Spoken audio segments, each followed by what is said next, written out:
Yeah, streaming? we're live. Okay. All right. We're streaming from HobbyJapan, Tokyo. I'm Kabukin here with Eureka. Hi, I'm Eureka. I'm an FFTCG player, and we're here to bring you a match A match. between the world's number 1 and number 2. Number 1 and number 2. Yeah. So Wow. we have Kaka and Kurosawa here today, and we're gonna bring you a match, and then towards the end of the stream we have preview cards for you guys, some spoilers. From the new set. Yeah, from the new set, Emissaries of Light. Yeah. So today's stream is so we're gonna do the match first, and during the match we want to interact with chat as much as possible. So if you guys have any thoughts, if you have any questions or whatever, just feel free to type those out in the chat. It's gonna be all about us interacting with you. Yeah. So So, should we move on to the players? no, let's wait for the chat. Oh yeah, sure. We can wait for the chat. Yeah. That sounds good. Let's see. Can you dab for me, Eureka? No, I'm not gonna do that.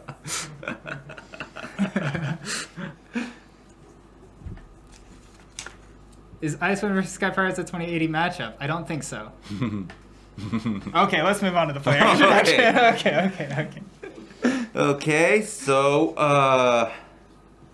we can go to the So here we have the Windwalker Sky Pirate deck and Duncan, a.k.a. Kaka. Yeah, so is overseas. yeah, he's number 2. Yeah, so he's number 2 from the last World Championship we had, and so yeah, he went by Duncan at the time. A lot of you know him as Kaka, but he's.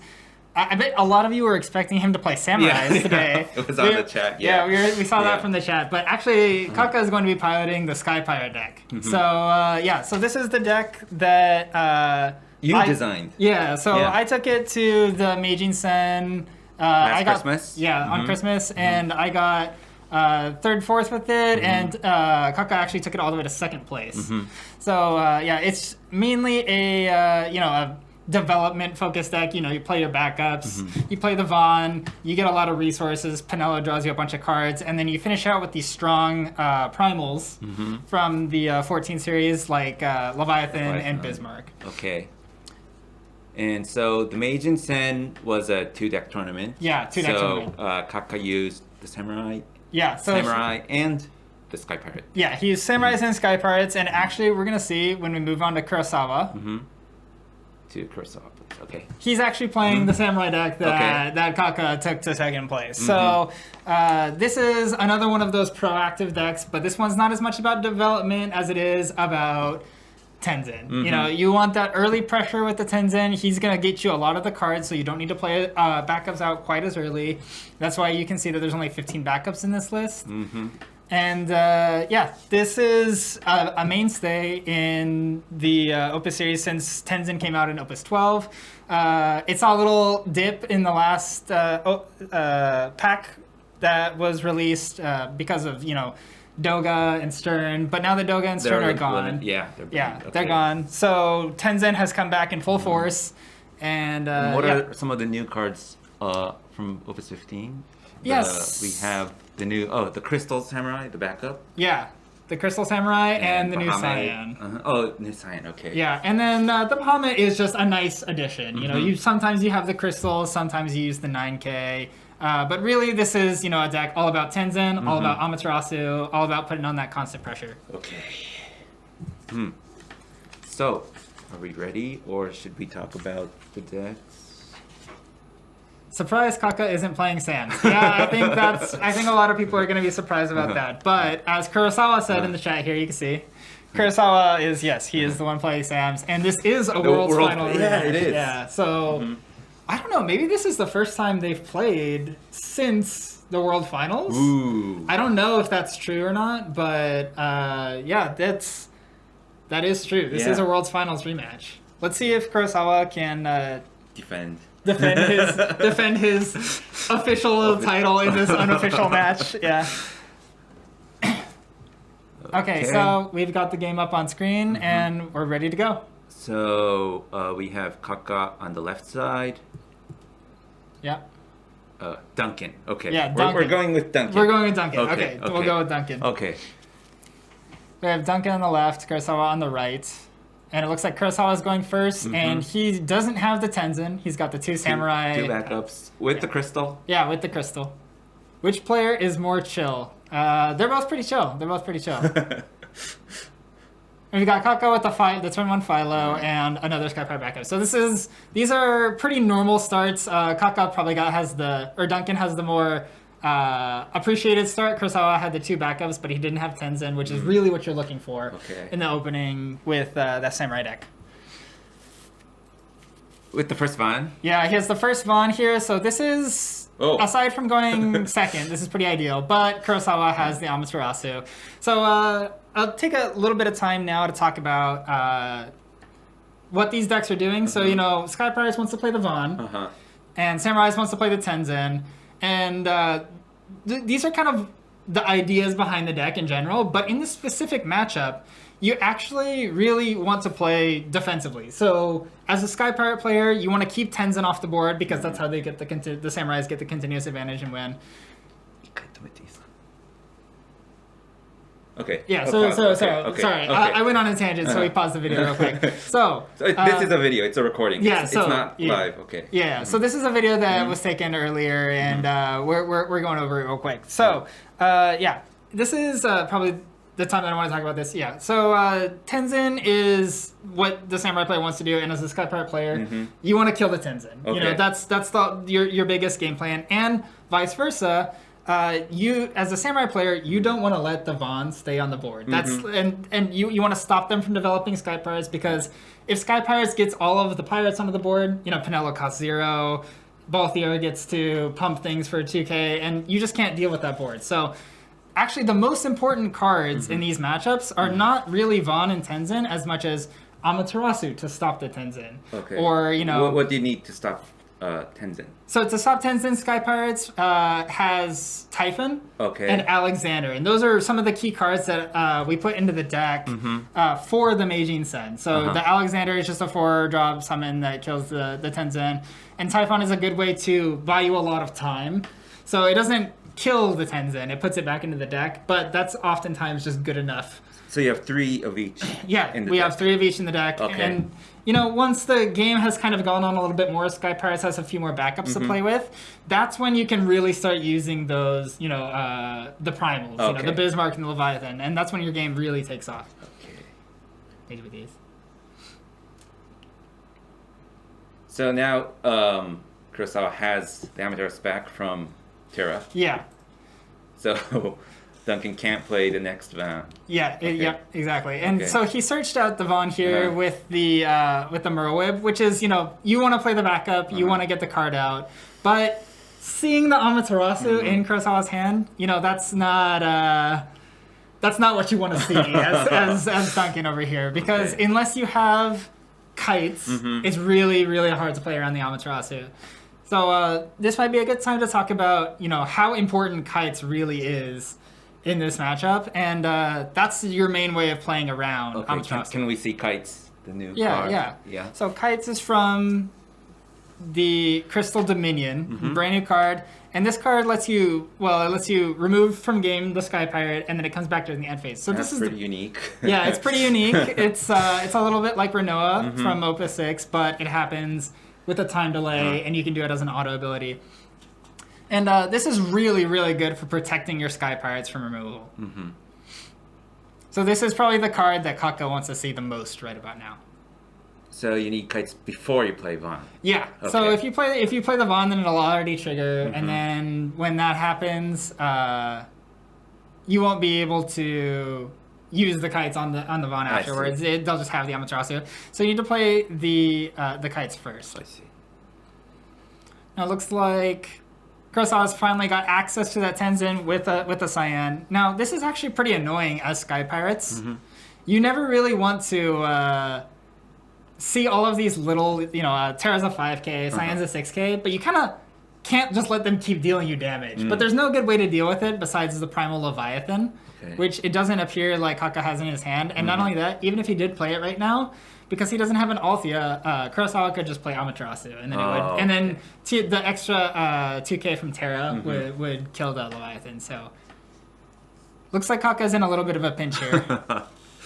He can't really just play the Vaughn out that he added either because, you know, the Amaterasu is in the hand.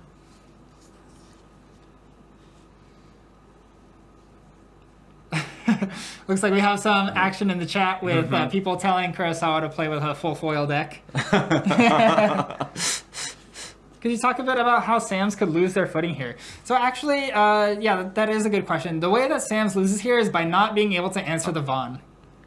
Oh, yeah, yes. Okay, so it looks like we've hit a pretty important point here with Zidane hitting the Amaterasu. But yeah, so Sam's could lose their footing by not being able to Amaterasu the Vaughn, or not being able to kill the Vaughn on the stack, I should probably say. And the way that Kaka can do that is simply by having kites. If he has kites here, then he could just play the kites and then play the Vaughn. And then from there, it seems pretty hard for Samurais to make a comeback. But in this specific situation, because there's no kites, Kaka actually has to play Zidane to take the Amaterasu out of the hand. And that means to play the Vaughn, he would have to discard 3 cards. Ooh. That's a really, really big commitment to make in this board. And not only that, Kurosawa has a crystal right now, which is actually really big because the Bahamut. Yeah, he has the Bahamut. So right here, even if he ditched 3 to play the Vaughn, the Bahamut could kill the Vaughn on the stack, and then Kaka would just be left with an empty hand. So he got the Amaterasu, but Kurosawa still has some counterplay to the Vaughn right now, which makes it really hard for Kaka to play it. Okay, we can restart the video now. Yeah. So no more Amaterasu, but we have the Bahamut, Tenzin. Yep, and he's still gonna play the Vaughn out here, and this is just gonna force Kurosawa to use the crystal and play the Bahamut on Vaughn. Now Kaka is still going to get the activation on Vaughn, so he's gonna get 2 backups back up, and he's gonna get something from his deck, but something. Yeah, something exactly. Also, he's staring down that Cyan on the other side of the board, so that's gonna deal 4K to everything. So it's actually really bad for Kaka right now because if all Kurosawa has to do is play the Tenzin in his hand, and then the Cyan will kill Pinello. So there's actually nothing that he can get from the deck right now that is really a threat to Kurosawa. Unless Kurosawa lets the Bahamut, or lets the Van live by not casting Bahamut. Well, but it looks like he is going to cast the Bahamut here. So Kaka's got the reactivation here, and he's thinking if he has anything else. Terra's going to deal 2,000 to Zidane, which doesn't really matter. Yep, it's gone. Okay. And now Kaka's going to spend some time thinking about what he wants here. Searching for... probably, what would you play? Probably Pinello. Just try to draw some cards, because if you get kites, it's not really doing anything, and obviously Elza doesn't activate. So it's just Pinello. The only exception is if he has Pinello in hand, he could think about getting kites to try to save Pinello from with the kites next turn. But even then, I still think I would just get Pinello and then draw a card and then let Pinello die and then play another one next turn. So looks like he is going to get the Pinello here. But that Cyan on Kurosawa's side of the board is really putting a lot of pressure onto Kaka right now. And we have 3 Sky Pirates? Yeah, we have 3, besides just the Pinello? 3. So yeah, 3 Sky Pirate backups. So right now Pinello costs 2. So you can't draw 2 cards. You can draw 1 card, and then maybe if you play a Sky Pirate that costs 2, do something. Not sure. Drawing. So the reason the Morwave got activated was because the Vaughn resolved. So, okay. So yeah, we get to draw 2. We do get to draw here. So just drawing 2 is probably the best way. Is there a reason these 2 decks were chosen to be the exhibitions? Because everyone feels these are the 2 best decks? I think they're just really popular decks, right? So the Sky Pirate deck is a very popular one coming out of the Meijin Sen. It showed a very, very strong performance there, so people are pretty high on it. And one of Sky Pirate's weaker matchups is supposed to be Samurais. So I think we chose Samurais because we thought we would get a good game, and it's kind of a matchup that everybody has on their radar right now.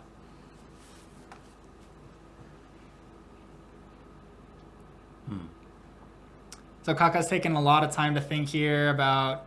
Kurosawa's taking a lot of time to think here about if he wants to play Tenzin before he attacks to try to kill Pinello, or if he wants to just swing with the Cyan and keep a large hand size, I think. He's got a Zan too. Okay. So that's going to deal a point of damage, and then he can just kill the Pinello outright. Now, I'm not sure if I was Kurosawa here that I wouldn't just want to play the Tenzin anyways, but it seems like he's going with the very safe option of just increasing his CP by playing backups. That should make sense. I think these are good decks to choose, but I was just curious. Sky Pirates also look beautiful in full art. Yeah, they do look really good in full art. So that's Kaka going up to 4 damage right now, which is actually really, really high. Usually when a Sky Pirate is going to win in this matchup, they don't actually take more than, 3 or maybe 4 points of damage. So I think if Kurosawa can get in another point or 2, this one's actually going to get pretty close to being wrapped up. Okay. He ordered the Zan correctly. Yes, he ordered the Zan correctly. He took the damage and then dealt 7k. Okay. It's very common when people play Zan, they choose the card first, because usually it's like you choose the card and then you take the damage on resolution, but actually it's the reverse here. So it looks like Balthier is coming out, trying to get a Pinello here. Kurosawa's maybe thinking about, something. It looks like he has the middle samurai back up there tapped, so he doesn't really have a good way to deal with the Balthier coming out. And then I'll let Kaka get up to 5 Sky Pirates. Ooh. So the Pinello is free. It's online. Yeah. Okay. But we don't have Vaughn. So this is the step before where you want to be with Sky Pirates. Because if you have Vaughn here, then when Vaughn is when any of the Sky Pirates are chosen, you get to activate 2 backups. I see. So that means you get to use Balthier's effect. So you get to give something 2k. So right now, the hard limit on what Kaka is able to do is with his number of Sky Pirate duels, which means that the Cyan is still actually a big problem for Kaka. So even though it looks like he might be getting ahead here now because Pinello is drawing for a few cards, I think Kurosawa is actually in a pretty demanding position right now, because when all the Cyan has to do is attack, or if he plays any Samurai, all the Cyan has to do is attack, and then Kaka will be forced to respond with Balthier just to save Pinello. Okay. And he can't save Pinello and Kites. So this is actually still pretty tight for Kaka. I'm not sure he's really in a commanding position. I think that Kurosawa is a little bit ahead here still. Okay. So we need the primals. So we need the primals, and we need Vaughn. We need Vaughn on the table is really when it gets closed out. So once Vaughn is on the table, the Cyan's not a problem as much because you can you can use the duels to survive the Cyan sweep.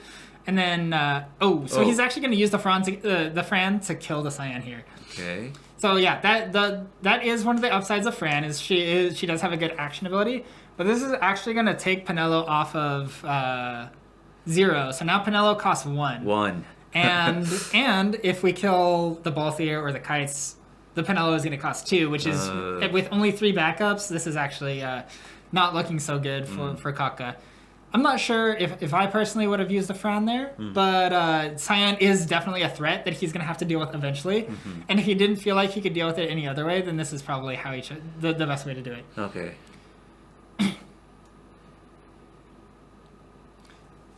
Now, on the flip side, we dealt with the Cyan, but we know that there's a Tenzin in Kurosawa's hand. So this could be a time when we see Tenzin coming down, perhaps.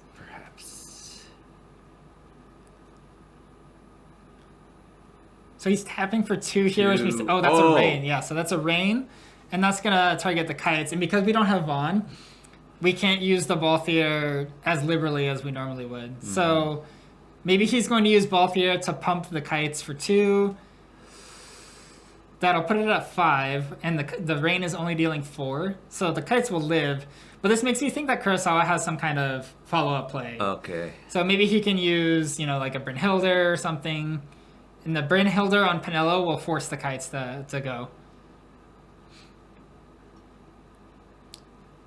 That's 2. That looks like a Brynhilder to me. Oh, there it is. Yeah, so there's the Brynhilder. So it looks like he's going to choose Pinello, and then Terra will deal 2k to the Kites. So that's actually going to force the Kites to come through. So looks like the Pinello is getting removed, and then she'll come back in the end phase. Okay. So... yeah, I think Kurosawa, it looks kind of bad because the Brynhilder didn't draw a card. So he just played the Rain and played the Brynhilder, and all he did was kill a Kites. So that looks kind of bad. But I think this is actually a really good exchange for Kurosawa, because taking the Kites off the table means that now Pinello costs 2. Okay. And putting the Rain on the table is a threat that Kaka has to play. He has to deal with that every turn. So I wouldn't say that this is a typical Sky Pirates versus Samurai matchup, because a lot of the games are just decided, by Tenzin and by Pinello, just drawing a bunch of cards. But we're actually seeing players play with like the lower half of their deck. Yeah, we're not seeing any Tenzin. Yeah, there's no we know that there's a Tenzin in Kurosawa's hand, but he's playing just to disrupt the Sky Pirate board. Okay. He's not letting the Vaughn come down. He's not letting the Sky Pirate backup stay on the board, and that's actually a really interesting approach, and it's really fresh, I guess, to say that. Looks like in the chat, where are the spoilers? The spoilers will happen after the match. Yeah. So Kaka had a replacement for the Fran backup, but it's Mjorn. So the Mjorn isn't actually a Sky Pirate, so she's more of a Fran support card, so she's not actually going to reduce the cost of Pinello. Now, we did have another Kites. Okay. So now we're back up to 1. 1. Yeah, on the Pinello. So that's not quite going to do it. And the Rain is going to target the Kites and force a Balthier activation. Or if Kurosawa plays a backup, then he'll have to use all of the Balthier activations on Kites just to save it. So this is still really, really not... It's not good for Kaka, it looks like. Kurosawa is using all of these fours that deal damage when they attack, like the Cyan or the Rain, to try to get value, to try to drain value out of the Sky Pirate deck every turn.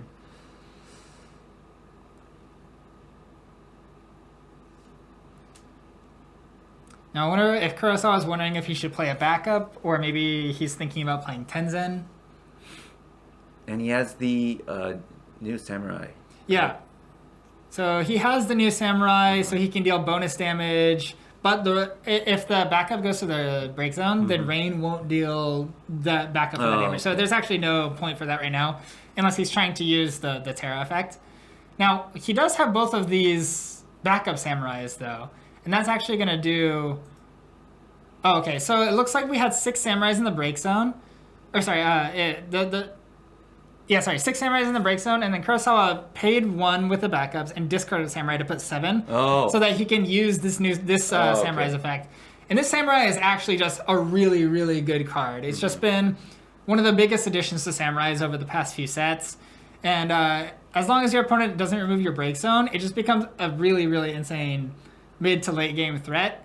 And with all of the new Samurais, the new Cyan and stuff like that, you can actually get this Samurai on board much, much more quickly than you could in previous sets. And that's actually going to take out the Pinello here, because no matter what he taps, he won't be able to save the Pinello.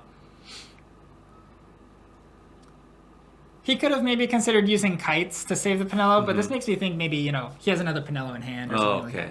Instead, he just opted to draw 1 card with the Pinello, as it costs 1. Now, if Kurosawa plays a backup, the Rain will kill the Kites no matter what Kaka does with it. So he might consider using Kites on the Balthier if that happens. Kurosawa is taking a lot of time to figure this one out. I'm sure there's so much math that he has to do to figure it out. He's going to tap 2. Yeah, that's a Kuchasable. So now... 5 backups. 5 backups. So the Rain deals 5k. So Kaka can't protect the Kites just with Balthier ability. So this is going to force the Kites on the Balthier. And Kites is this really, really powerful card in the matchup, but you have to use it on Vaughn for it to be as powerful as it is. And, Kaka, he played the Vaughn on turn 2, but since then, he's just not been able to stick it. He's not been able to play any, The second one, it got Bahamutted before he could play the Kites. Yeah. I can't help but wonder, maybe he was supposed to wait for Kites before he played the Vaughn, but I'm not sure what was in his hand, so...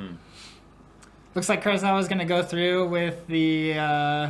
Rain. With the Rain on the Kites, and I'm sure that this is going to make Kaka use Kites on Balthier. Yeah. Now, unfortunately, when you use Kites, it doesn't go to the break zone. It goes to the remove from game. Removed. Yeah, so... Was that his second Kites? Yeah, that's his second Kite. So that'll leave 1 Kites, and he can't recycle that with Balthier. That's going to put the 6 point of damage in, and now this is looking really, really bad for Kaka. He's going to get a Pinello here, but he can't use the Pinello effect. He doesn't have a Fran on the backup, so the Pinello still costs 2. And I think now maybe his only way back into the game is with the Primal Leviathan. Okay. So if he has the Primal Leviathan, he could return one of the Samurai backups, and maybe Rain or Rain. maybe Terra, and he could hit 2 of the things for 9k. Does Kaka play Shinryu? No, this is the list that he played at Meijin-sen. So it's the same 49 that I played. It does not have Shinryu. It has Garuda in the Shinryu slot. And he plays 1 Artemisian over a Merwood. How do you pronounce Kuchaspel? Kuchaspel. It shows list earlier. I did not see it. Yeah, there's no Shinryu. There's a Garuda in the slot.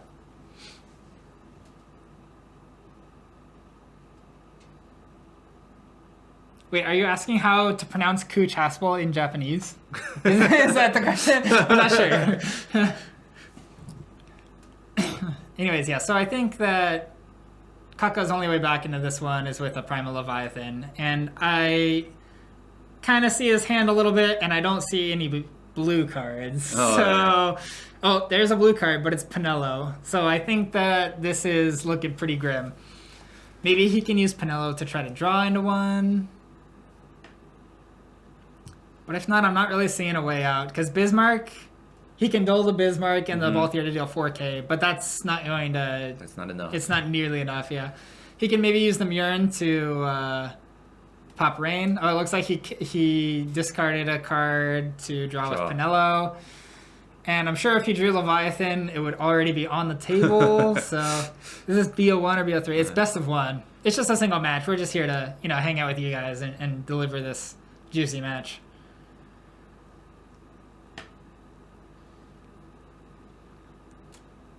Well, he's tapped 2, which is not an odd cost, so I don't think that there's going to be a Leviathan. Looks like we have a Garuda for the Samurai. Okay. So the Samurai actually gets 2,000 power from his own so he's a 9K. Static ability, so he's a 9k right now. So yeah, Garuda will be able to do this.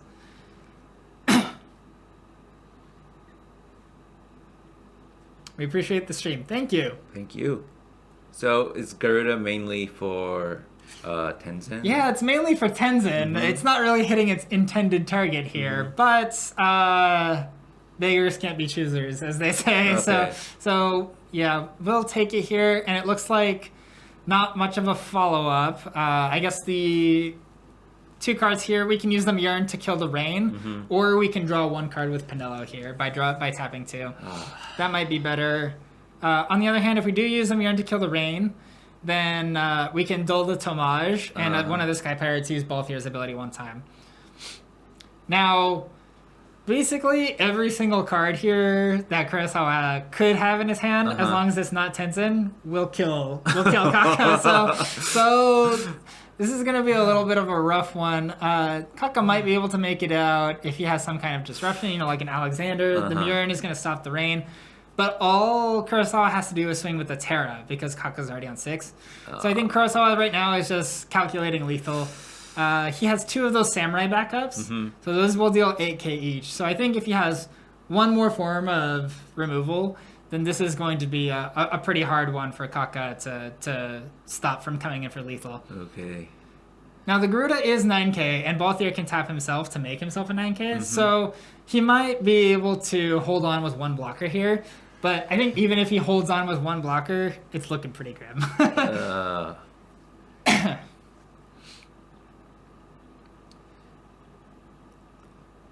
Let's see.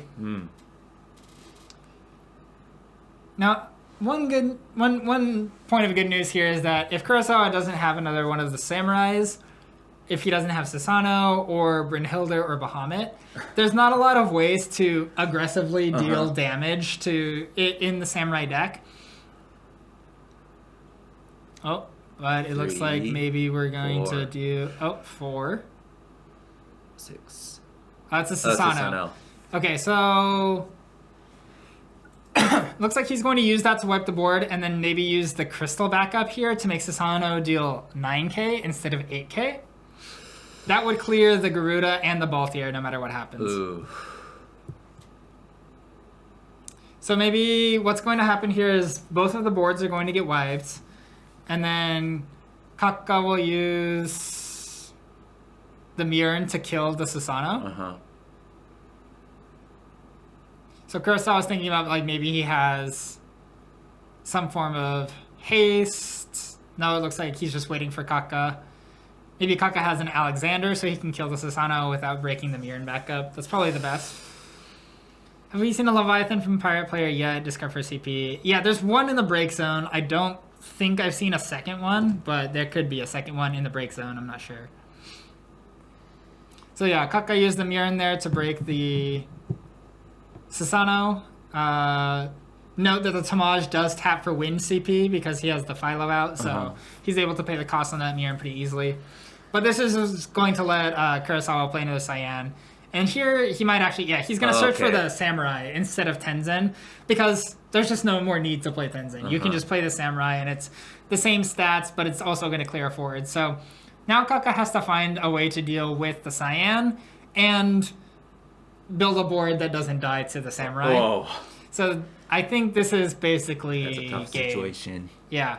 Kurosawa has just the one Samurai that we know is in his hand, but this is about as tight as you can get. I think if Kaka had one more turn, if he played any of the primals in this one turn right now and didn't die next turn, he could probably make a comeback from here, but I think Kurosawa just might have it.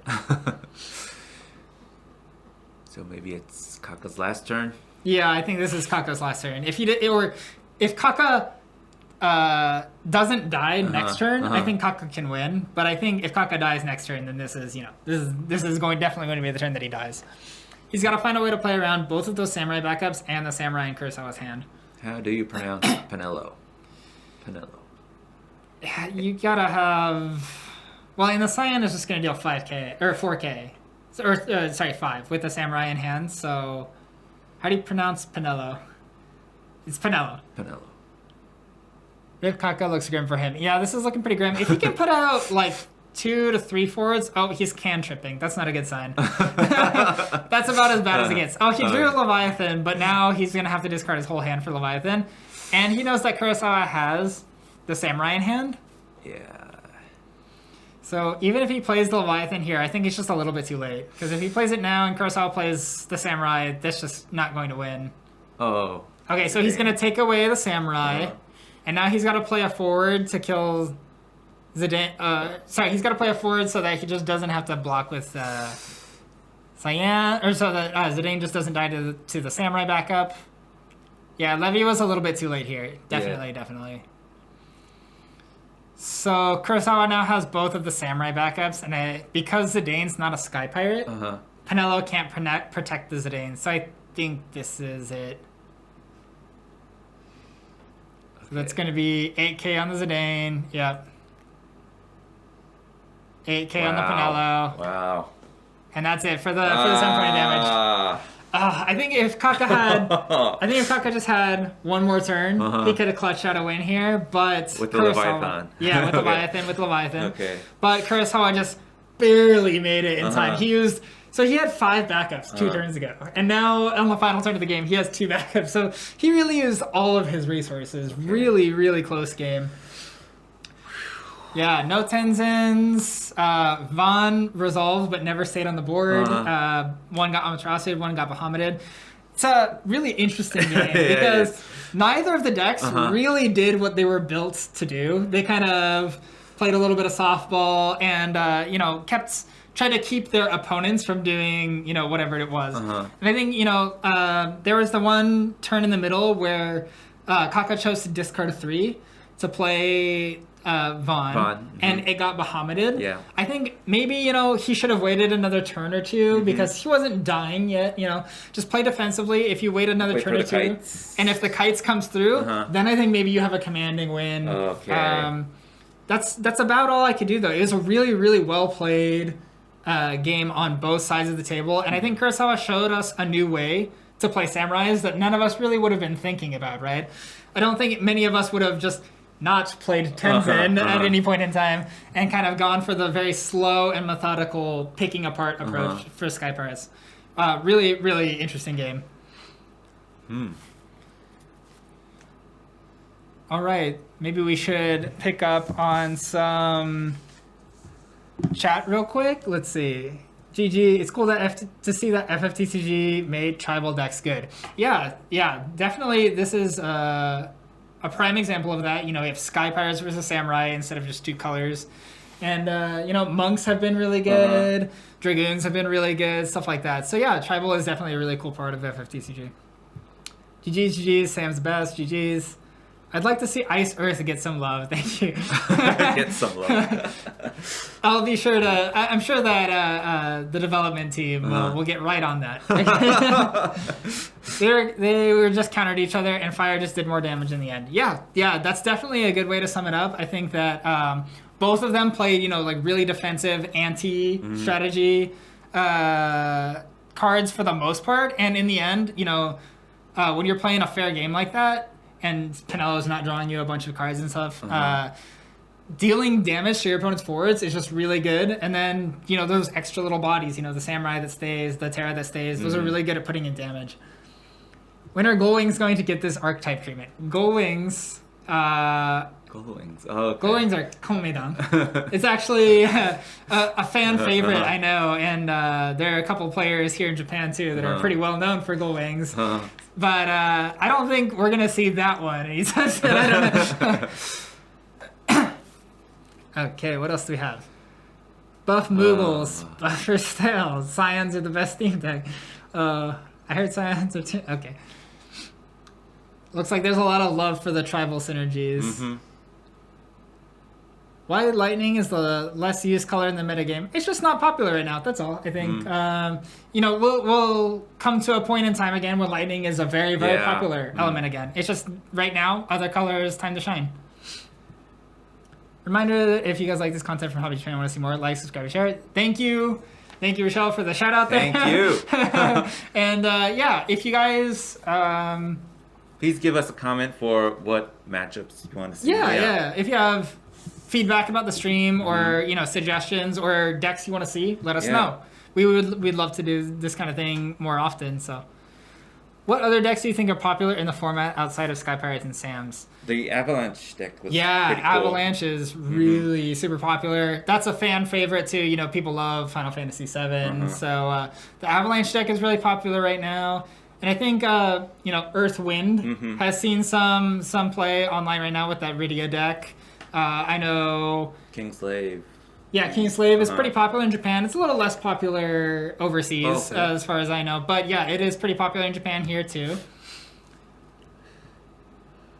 Vikings. Someone's asking what your favorite deck is.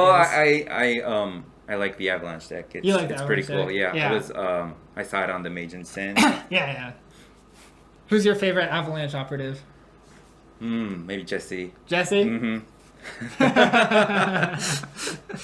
From the remake. Yeah, definitely. In the original, Jesse wasn't really that huge of a character, but yeah, in the remake. Oh, people want to see Dancers.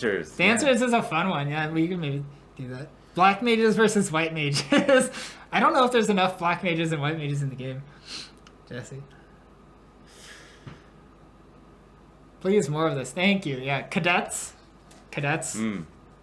Avalanche versus Twins. Oh yeah, Twins is another really popular deck in the metagame. So Palom and Porom. Okay. Yeah, so there's a couple of different flavors of that. There's the water fire version that Puchi Devi-san played a lot of, and then that's really annoying. It's a really annoying one. Yeah.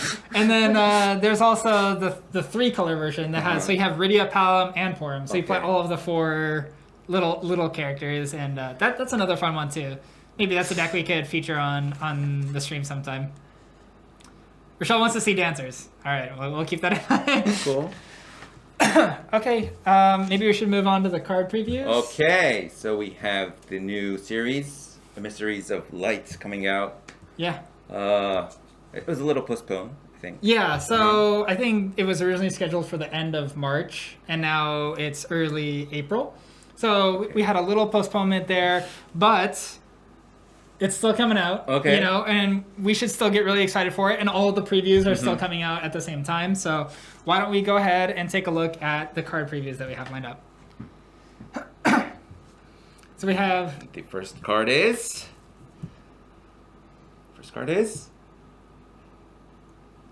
Zach. So Zach is your favorite soldier from Crisis Core, Cloud Before Cloud. And he says, if you control a Category 7 character of an element other than lightning, the cost required to cast Zack is reduced by 2. So basically, if you're playing Final Fantasy VII cards, then, he only costs 3. 3 costs 9k. Yeah, 3 costs 9k. And then when he's put into the break zone, you can play a Category 7 character from your hand onto the field, and if its cost is 5 or more, he deals you a point of damage. So you can play really big Final Fantasy VII dudes from your hand. Sephiroth. Yeah, you can play the 7 cost Sephiroth is probably the one that we're most prepared to see, because that's a really popular card. And this card has some good synergies with it. There's the Opus 11 starter Cloud. So you can play the Cloud, and then Zack only costs 3. Okay. So you play the Zack, and then you can sacrifice the Zack to Cloud, and even though it only costed you 3, you get to get a 6-drop from your deck with a Cloud ability. And then you get to use the Zack ability. So you can also play a big Final Fantasy VII character from your hand to the field. So it's very, very explosive. So Earth, Lightning. Earth, Lightning, yeah. And then if you wanted to play the Sephiroth, there's maybe some ice in there. So maybe you could do Earth, Lightning, or Ice, Lightning, or you could play Earth, Ice, and Lightning. Oh, okay. And that would be, a really good point. And I think another big part of this is that he's cost 5. So actually you can bring him to your hand with Verstale. Oh, okay. And because you play Sephiroth in the Verstale decks too, it's actually really, really easy to build a Verstale package with Final Fantasy VII around this card. Also, he's Job Soldier, so you can get him back in title series with the backup Zack and stuff like that. And there's other support for the Soldier cards. Also, it seems a little hard to use him in Avalanche because he's Lightning, obviously. But on the other side, there's the Ice Lightning Shinra deck. And this might be just even though he's a soldier. He's a soldier. He's a soldier. He's kind of on the other side. I mean, soldier is Shinra. But maybe not totally on point with the Turks, but because you might be playing a lot of Final Fantasy VII characters in that deck, he could also be a really good addition to that deck. Is he a full art? No, he's not a full art. Strong card, also not a commonly used name. Yeah, that's true. There's not a lot of Zacks that we see. I think the most played Zack is maybe the 4-drop Fire Zack or the backup 3-drop Zack. And so this is kind of a new name for the Lightning space. Cool card with Starter Cloud. Yes, really good card with Starter Cloud. Also, he works really well with the Aerith that we just had spoiled. Yesterday. Yeah, so this is a card that we had spoiled yesterday for Card of the Week. So this is the Full Art Aerith, and I was thinking this card goes really well with the Starter Cloud, and the Aerith goes really well with the Starter Cloud, and it works for a really good Earth Lightning core. So maybe we could see some Earth Lightning Final Fantasy VII decks, which is not really something that we've seen so much. There's a lot of Fire Final Fantasy VII cards, but maybe now with Earth and Lightning seeing more Final Fantasy VII support, we could see a Final Fantasy VII deck in those colors. Okay. Maybe we should go to the next card. The next card is Warrior of Light, and it's a legend.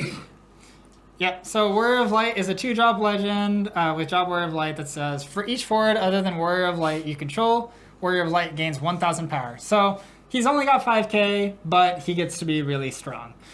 Then you can remove Warrior of Light from the game. All the forwards you control gain. This forward cannot be broken until the end of the turn, but you can only use it on your opponent's turn. Okay.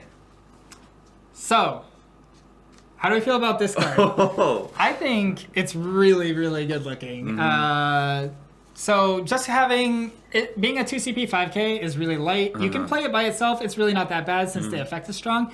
But he really shines when you start to make these really, really big boards. So, like Sky Pirates, you saw can just have 3 forwards out. And in that case, he would be an 8k.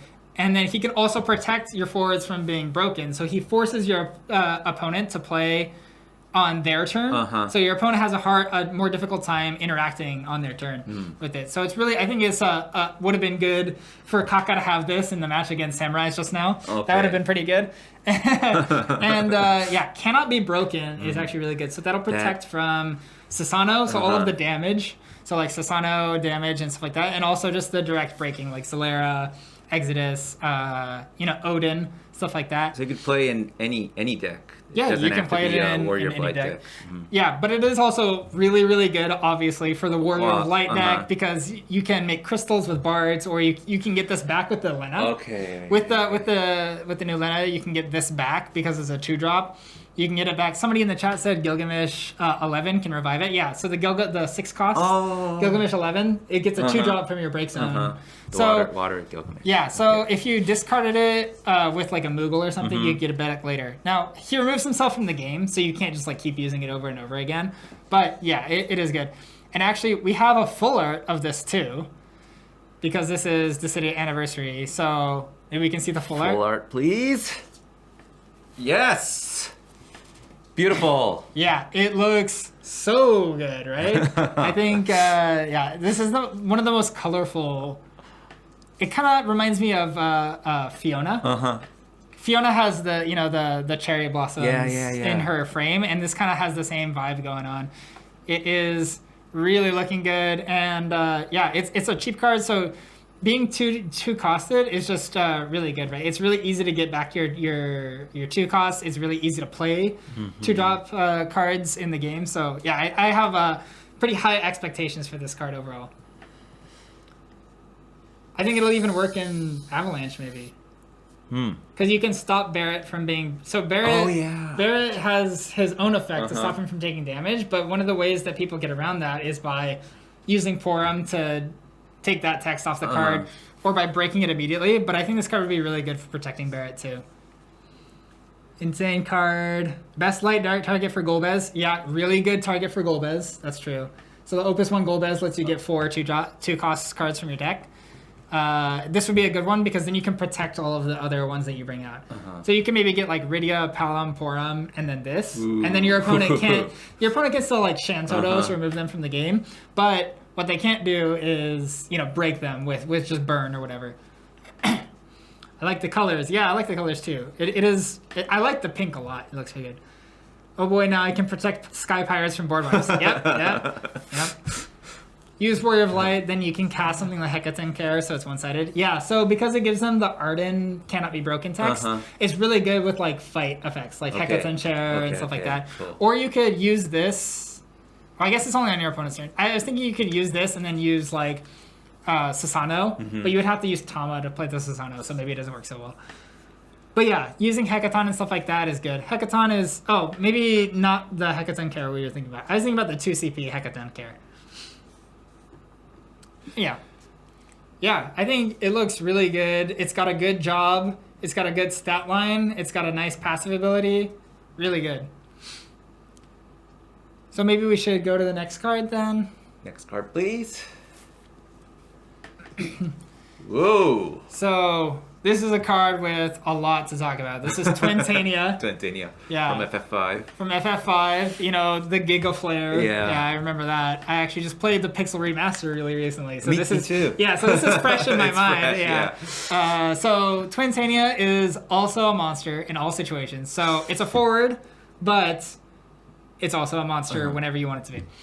And it enters the field dull, and when Twintania enters the field or an active Twintania becomes dull, you put a Giga Flare counter on Twintania. So it's kind of got that Final Fantasy vibe, fight vibe going on where you use the flavor there. And then at the beginning of your main phase 1, you can remove a Giga Flare counter from Twintania, and when you do, you choose a forward the opponent controls and deal 7,000 damage. So you get to deal 7,000, as long as you're attacking with it and it's getting more counters, you get to deal 7,000 for free every single turn. Wow. Yeah. And it's 2 cost. And it's 2 cost. So you might be thinking, it's a dark. Dark and light is really, really tight nowadays. It's kind of hard to use, but it's 2 cost. It's 8,000, and it's also a monster, which is really important, right? So being a 2 cost means it's really cheap to play from your hand, but it also means you can play this from the deck with Realm. So the 5 cost Realm is a good way to play this card. It also means you can get it back from the break zone with Gao or Quaicho Queen, which is a really popular card. That's a fan favorite that we didn't have the targets to make shine. So that's another good way to use the Quaicho Queen in this card. You can also get it with Sid Waff, the ice backup, because it's a target for that. So not only is it a really easy card to get and play onto the field, it's a really card to bring back from the break zone. Ooh. So maybe you only have, one or two Twintanias in the deck, and you might not think much of it, but I think it can actually be on the board like all the time, right? Because monsters have so much support. You can get this back with Letitia, you can get it back with Citra, you can get it back, with the Gao, the Koicho Queen or whatever. And when monsters have this much support, it's just really easy to keep it on the board all the time. Realm for the win. Yeah, I think Kurosawa's got this one. Realm for the win. Koicho Queen would it be sick Nagma target? So yeah, there's Nagma in Ice, the 3CP Ice backup that searches for a monster, so you can search this with that too. So would it be like a water? Maybe you could do water ice. Water ice. I think it depends on what other monsters you want to play, because if you're playing Realm, you're gonna have other monsters in the deck, right? So maybe you want to play, Wind for Layak or Cactar, or maybe you want to play, Lightning for Skeleton, or maybe you want to play Ice for Flan. So a multicolored monster. You could do multicolored monster. You could do 2-color. I think there's no right answer even. But Realm is also a 6 card. So, and you can get this back with Lena too. So you might play Water Crystals with this card, and then you can play the Opus 11, the 5-cost Realm, and you can play the new Crystal Realm, and then bounce cards to your hand too. So you could play mono water and then just have all the monsters that you want, or you could add another color if you think that you want to have, some Final Fantasy VI synergies. There's the Celeste that just came out that when it parties with when a Final Fantasy VI character parties, you get to freeze things or add back a 6 character, so they can let you recur your other realms and stuff. So 6 has a lot of potential here, I think. Not optional. Is this a return of BFA? Yeah, that's true. So it's actually not optional. When at the start of your main phase 1, when you remove the Gigaflare counter, you have to choose something that your opponent has. Okay. So if your opponent plays Braska's Final Aeon, you have to choose the Braska's Final Aeon. So there is that, minor downside, but yeah. I get the point. Yeah. Full Art Realm, Shaken Dust Off. Yeah, so Realm was kind of a card that we didn't see a lot of for the last few sets because it's kind of fallen off since Opus 11, but I think this card is definitely going to reinvigorate this. And it's only a hero. It's so there's a lot to expect from this card, I think. And it goes well with Golbez too, right? So. Oh yeah, it also comes in off of the Golbez because it's also a forward. So we've been talking a lot about how it's a monster, so it has all of these benefits of being a monster. But yeah, it's also a forward, so you can also play it with Golbez. You can also get it back with Kusith or whatever. And I think this may be, well, I guess it's not the first, but it's maybe one of the first hyper competitive cards that you can get it back with Citra or Larkesius, but you can also get it back with Kusith and stuff like that. Is it the first 2-cost dark forward maybe? Yeah, it's also the yeah that's true. It's also the first dark 2-cost forward. So up until now we've had Kadaj, the Emperor, Hein, and stuff like that. All of these really popular cards have been 4 costs, or Galdi's was a 3 cost and Camelot was a 5 cost. So this is maybe the first really popular, smaller, low-costed Dark Forward. Full art, Yuri Angel win. No. No full art for a mono art, right? That is true. Maybe this is one of those cards that in the future it could get, a legacy full art or, a tournament promotion full art, but no idea. So for now, no full art, yes. Zodiark. Oh yeah, so you can use the 7-cost Zodiark summon. Because this is so easy to keep on the field, you can make the Zodiark live in your hand pretty often. So you can always get this one back, and so Zodiark is oftentimes going to cost 4. That's a really, really good point. I didn't think about that synergy at all.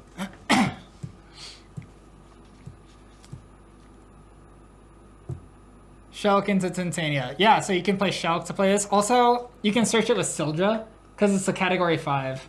So you can also search it with Sildra, which means it has even more synergy with water. Show me the Madman playing both Citra and this in the same deck, and I'll show you our next announcement. yeah. So Citra's a light card, so maybe it's not the best synergy, but it's not impossible, you know? Yeah. Also, you know, it's a really cheap one to get with Spiritus. So Spiritus is the 1-drop that lets you get a Dark Forward from your deck that costs the same as whatever you discard. So you could play the Spiritus and then discard 1 and get Titania out really, really fast. Imperio, yes, you can use Imperio to search a light card, and then when it dies, you can get a dark card. Metasolved. Yeah, Metasolved. Yeah, I agree with that. Also, this is continuing on the trend of really powerful 2-drop cards, right? Because like up until now, there's not been a lot of, you know, these really, really powerful 2-drops. It's mostly been like Krill is like the most, and then you play like these like Locke that like he becomes 2 cost, but you have to do a lot of stuff to make him 2 cost. Or these really big primals, you know, like the 5 cost, 6 cost, 7 cost, 9 cost, you know. Those have been really popular lately, but now with these newer cards, we've seen like, you know, Palom and Porum. Twins, the Rydia, Pinello, Kites, you know, Twintania. It's kind of continuing in this trend of really powerful, low-costed cards. Love it when monsters get unique identities. Granted, this is a forward, but I'll still take it. Yeah, it's a forward and a monster. That's the key here. Is the amazing Ice Summon the next spoiler? I've been waiting a few sets. I don't know. I have no idea. You'll have to wait for more spoilers on that one.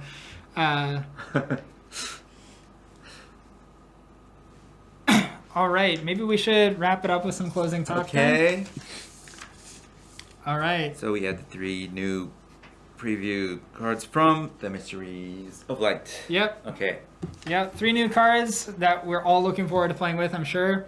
And yeah, it was maybe recap on the match just a little bit. Okay. Really, really weird match. Weird meaning. Yeah, weird meaning. Yeah, it was really, really cool to see the players play in like such an unfamiliar kind of setting.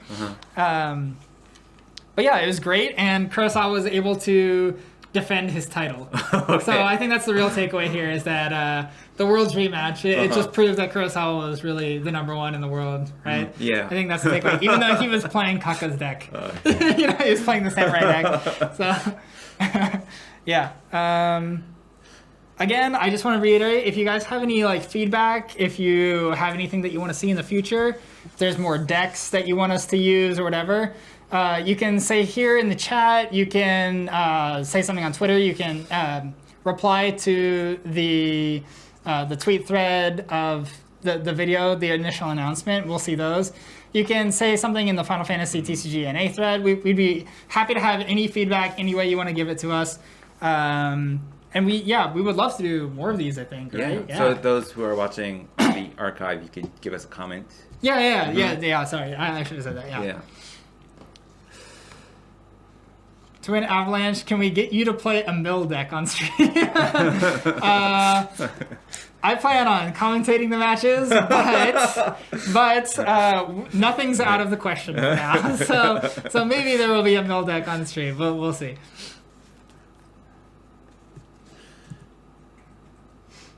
Okay, so if there's any other... Is there anything else that we want to say before we're done, or are we just about wrapped up? Yes, yeah, we're wrapped up. Yeah, I guess so. So, thanks everybody for tuning in. Yeah. Again, you know, feedback wherever, and we'll be happy to see you next time, assuming that there's a next time. So, well, it depends on the comment. Yeah, it depends on the comment. Depends on how well this is received. Yeah. So, thank you for tuning in, everybody, and have an excellent rest of your day. I'm Eureka. This is Kabukin. Yep. We'll see you next time. See you next time. Bye-bye.